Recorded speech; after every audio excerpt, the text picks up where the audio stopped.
لكل مثل حكاية. النهاردة هنتكلم عن المثل اللي بيقول القرد في عين أمه غزال. يذكر أن حاكم المدينة قرر يعمل مسابقة لأجمل حيوان موجود عنده في المدينة،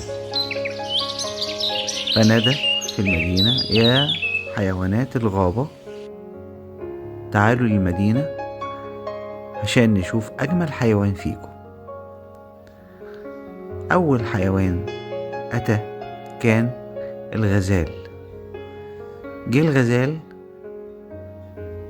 مع ابنه يتمخطر ويتهادى ما أجمله، صفق له الجميع وكان من أجمل حيوانات الغابة. وإذا بعده يظهر الطاووس. جاءت الطاووسة بابنها تتباهى به وتتباهى بذيلها الطويل ذو الألوان الجميلة.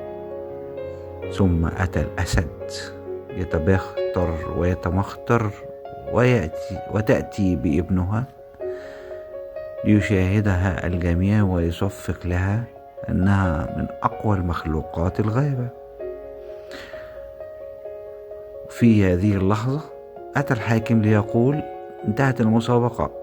وفجأة تأتي القردة بابنها، تأتي مسرعة جدا وتدخل المسابقة ويتمخطر ابنها. ولكن ما هذا؟